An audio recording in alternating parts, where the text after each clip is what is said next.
d'abord, je remercie le président de la République, Macky Sall, pour la confiance accordée à ma modeste personne pour diriger l'Agence de l'informatique de l'État.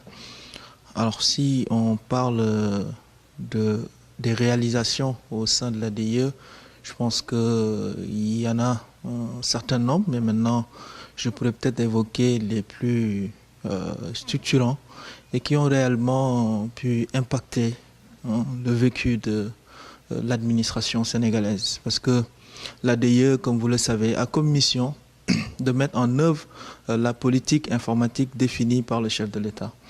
Et à ce niveau-là, nous intervenons d'abord pour mettre en place une infrastructure numérique dans tout le pays. Et dans ce sens-là, nous avons, depuis 2014, construit presque 4500 km de fibres optiques. Donc, pour permettre de pouvoir désenclaver notre pays numériquement, quand on sait qu'aujourd'hui, le numérique, les autoroutes de l'information et de la communication, c'est la fibre optique. Donc, aujourd'hui, nous pouvons dire que le Sénégal, en 2018, est bien maillé en fibre optique. Donc ça, c'est le premier aspect. Le second aspect, c'est notre mission d'accompagner les structures de l'administration à pouvoir se doter d'un système d'information et de rendre surtout ces systèmes d'information cohérents au sein de l'administration.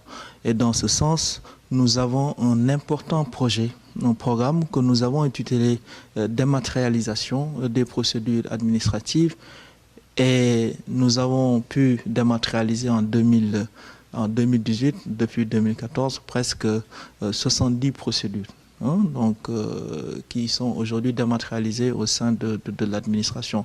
Nous avons pu, dans cette dématérialisation, véritablement intervenir dans le domaine de l'urbanisme, où nous avons dématérialisé le permis de construire et l'ensemble quasiment des procédures au niveau de ce ministère. C'est la même chose que nous avons fait au sein du ministère du Tourisme, où nous avons dématérialisé 4 procédures. C'est la même chose également dans d'autres administrations, comme le ministère des Affaires étrangères avec l'état civil consulaire. C'est aussi ce que nous faisons tous les jours pour permettre à chaque administration de pouvoir utiliser des outils modernes pour pouvoir fonctionner. Donc c'est des applications métiers que nous mettons à leur disposition. C'est aujourd'hui permettre à ces administrations de dématérialiser leur courrier quand on sait que le chef de l'État tient vraiment à ce que le citoyen soit mis au cœur de la gestion de notre administration. À chaque fois que le citoyen s'adresse à l'administration, qu'on puisse lui donner en tout cas les réponses qu'il faut. Ça, c'est des logiciels de dématérialisation de gestion de courrier que nous avons dans notre catalogue.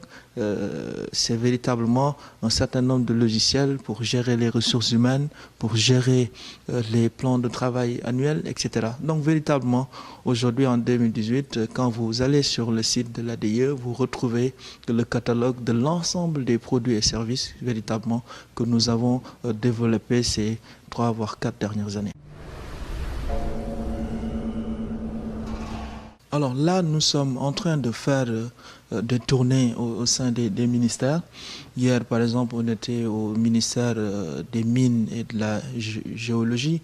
C'est véritablement également un ministère que nous voulons accompagner quand on sait l'intérêt que les Sénégalais et les investisseurs ont dans ce domaine. Ils ont pas mal de procédures et sur ces procédures-là, nous pouvons véritablement les accompagner à les dématérialiser. Et encore une fois, nous sommes le bras technique de l'ensemble des ministères. Donc à ce niveau-là, on ne se fixe pas de domaine précis, mais nous comptons véritablement aller vers ces structures-là pour leur proposer ces services parce qu'aujourd'hui l'ADIE a toute l'expertise pour véritablement les accompagner.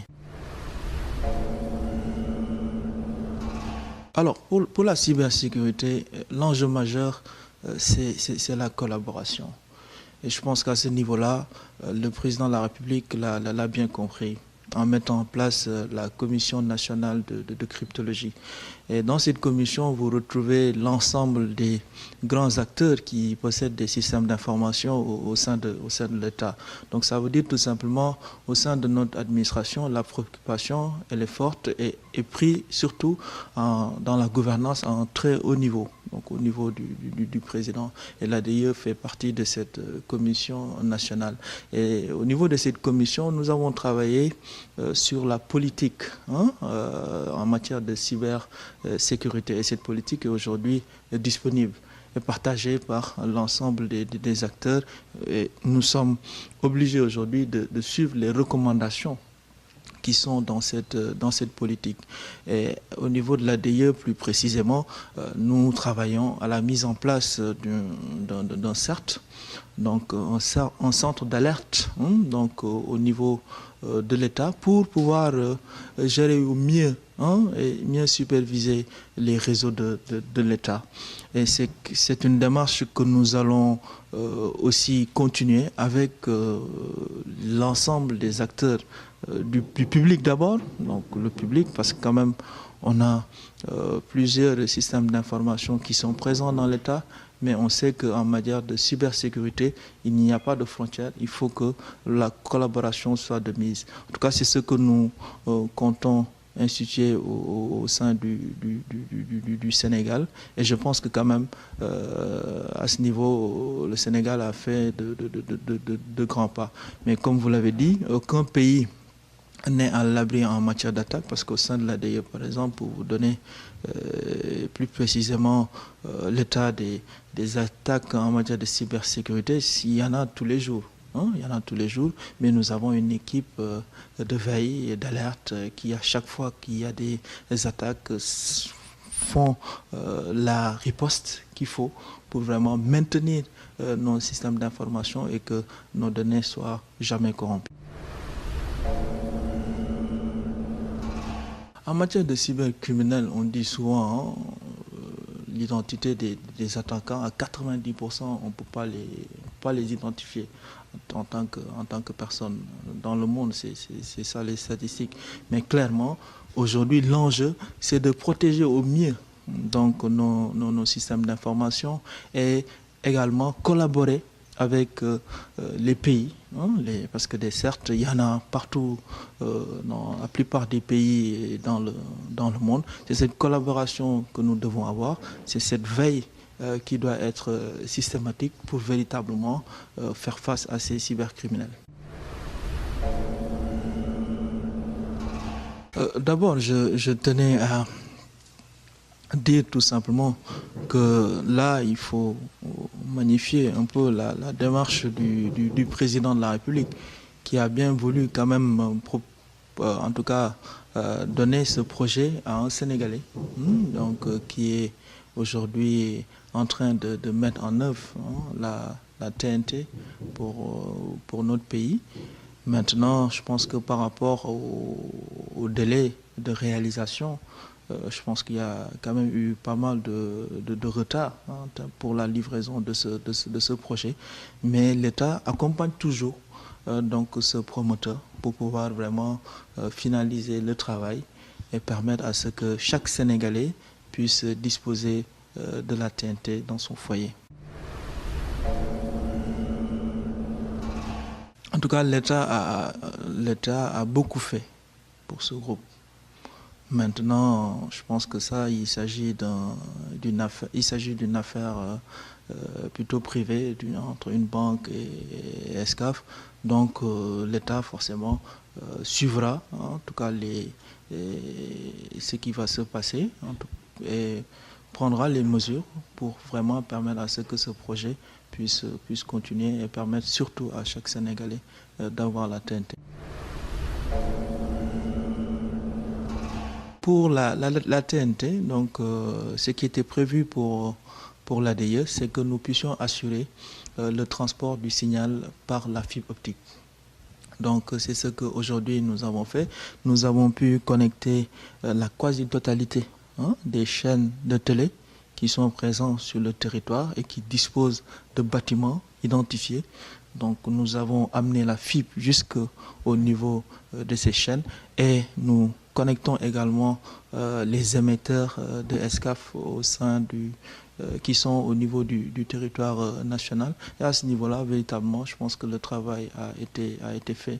Maintenant, la couverture TNT doit être renforcée pour permettre vraiment à ce que nous puissions avoir une couverture à 100%.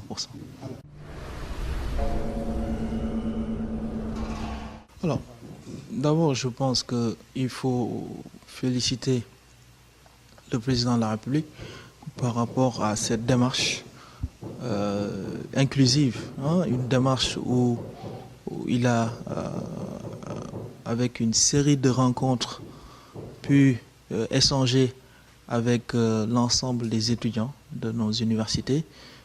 Et c'est aussi l'occasion pour nous de s'incliner devant la mémoire de Fallou Sène et nous prions pour que le bon Dieu l'accueille dans son paradis et regretter également la mort d'homme au niveau de l'université et surtout dire que je pense que le chef de l'État a entrepris depuis 2012 un vaste chantier de réforme de l'enseignement supérieur.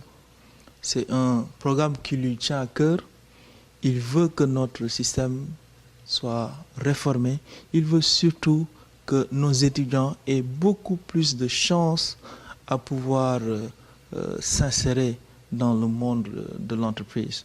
Parce qu'il veut qu'il y ait une adéquation entre le monde du travail et les formations qui sont faites au niveau des universités. C'est dans ce sens-là qu'il a initié les STEMS, hein, les sciences, les technologies, les mathématiques, qui sont aujourd'hui quand même les matières les plus en vue dans nos universités. Quand on sait qu'avant, on avait presque 90% qui étaient plutôt dans des filières littéraires. Alors que si nous voulons porter notre développement, il faut former beaucoup plus de médecins, d'ingénieurs, de gens qui seront capables de porter notre développement et de construire notre pays. Et c'est ce phénomène-là que nous connaissons aujourd'hui à l'université. La carte universitaire a totalement changé. Hein? Deux grandes universités sont en cours de construction. Pour la première fois, ce qui a été fait, que ce soit dans le domaine pédagogique comme dans le domaine social, véritablement, nos universités connaissent un essor qui, à mon avis, si c'est maintenu, va permettre à ce que les étudiants qui vont sortir d'ici quelques années vont être des étudiants compétitifs et qui pourront rivaliser avec les plus grandes nationalités. Moi, je pense que le président de la République a fixé le cap et a donné les orientations depuis très longtemps. Et lui-même, il l'a rappelé. Il ne veut plus que ces problèmes de bourse interviennent dans notre pays. Donc, je pense que les autorités qui ont en charge ces dossiers doivent suivre de plus près ces dossiers pour que de pareilles situations ne puissent se reproduire. Alors, c'est compréhensible hein, donc, de la part des étudiants, mais je pense que ce qui est important pour les étudiants, c'est qu'aujourd'hui, que de pareilles situations ne puissent plus se reproduire, parce que clairement, qu'il y ait des étudiants qui soient tués au sein des campus, c'est pas pardonnable, c'est pas acceptable dans notre pays. Et je pense qu'à ce niveau-là, le message est bien entendu. Et aussi par rapport aux bourses, également le président de la République a fixé le cap et je ne pense pas que désormais que de pareilles situations puissent se reproduire dans notre pays et dans nos universités. Alors, donc pour la présidentielle, nous préparons ces élections avec beaucoup de sérénité, mais également avec beaucoup de détermination sur le terrain parce que nous savons que c'est les Sénégalais qui vont décider. C'est les Sénégalais qui vont décider, celui qu'ils vont choisir pour prendre les destinées de ces pays pendant 5 ans. Et donc, à ce niveau-là, nous pensons que le président de la République, Macky Sall, reste le meilleur profil pour notre pays, reste le meilleur profil pour continuer le travail qui a été entamé depuis 2012, le plan Sénégal émergent qui transforme structurellement notre économie, qui doit permettre aux agriculteurs, aux éleveurs, d'améliorer leurs conditions d'existence et de production, d'améliorer véritablement la vie des Sénégalais. Je pense que le président Macky Sall remplit toutes les conditions pour vraiment mériter la confiance des Sénégalais pour un second mandat. Alors, donc à ce niveau-là, au niveau de Grand Yoff, je pense que vous avez bien suivi depuis qu'on est à l'opposition, où nous avons quand même des camarades qui sont très engagés sur le terrain, qui sont connus des Grands Yoffois et qui tous les jours travaillent pour que le président Macky Sall, l'Alliance pour la République, gagne systématiquement les élections. Maintenant, je pense, comme vous l'avez dit, il y a un certain nombre de leaders, mais je pense que les élections présidentielles, c'est un rendez-vous d'un homme avec son peuple. Et à ce niveau-là, personne d'entre nous n'a le droit de faillir. On a l'obligation de travailler tous ensemble, main dans la main, pour donner la victoire au président Macky Sall. Alors, donc, je pense que quand même au Sénégal, nous devons éviter des jugements de valeur. Mais je pense que c'est toujours cette opposition qui est en manque d'arguments. Et je pense que les Sénégalais font la part des choses. Ils savent faire des jugements justes. Et très rarement, ils se sont trompés sur les choix des hommes. Ils ont toujours choisi les meilleurs par rapport aux différentes élections. Et je ne pense pas que c'est ces jugements de valeur qui feront que les Sénégalais vont se détourner de l'essentiel. L'essentiel, c'est que ce pays-là bouge dans le bon sens. L'essentiel est que ce pays-là sorte de la pauvreté, parce qu'on est pauvre depuis 1960. Et en 2018, je pense que ce qu'on attend surtout de l'opposition, c'est une alternative à ce que nous faisons. S'ils ont une alternative crédible, je pense que les Sénégalais feront le choix, mais faire des jugements de valeur sur telle ou telle personne, je ne pense pas que ce soit ça l'essentiel pour notre pays. Oui, c'est tout à fait regrettable quand même qu'un ancien chef d'État puisse faire des affirmations aussi graves. Et c'est véritablement vouloir tromper un peu les Sénégalais. Parce que celui qui a des problèmes avec la justice, c'est bien Karim Wade et non le président Abdoulaye Wade.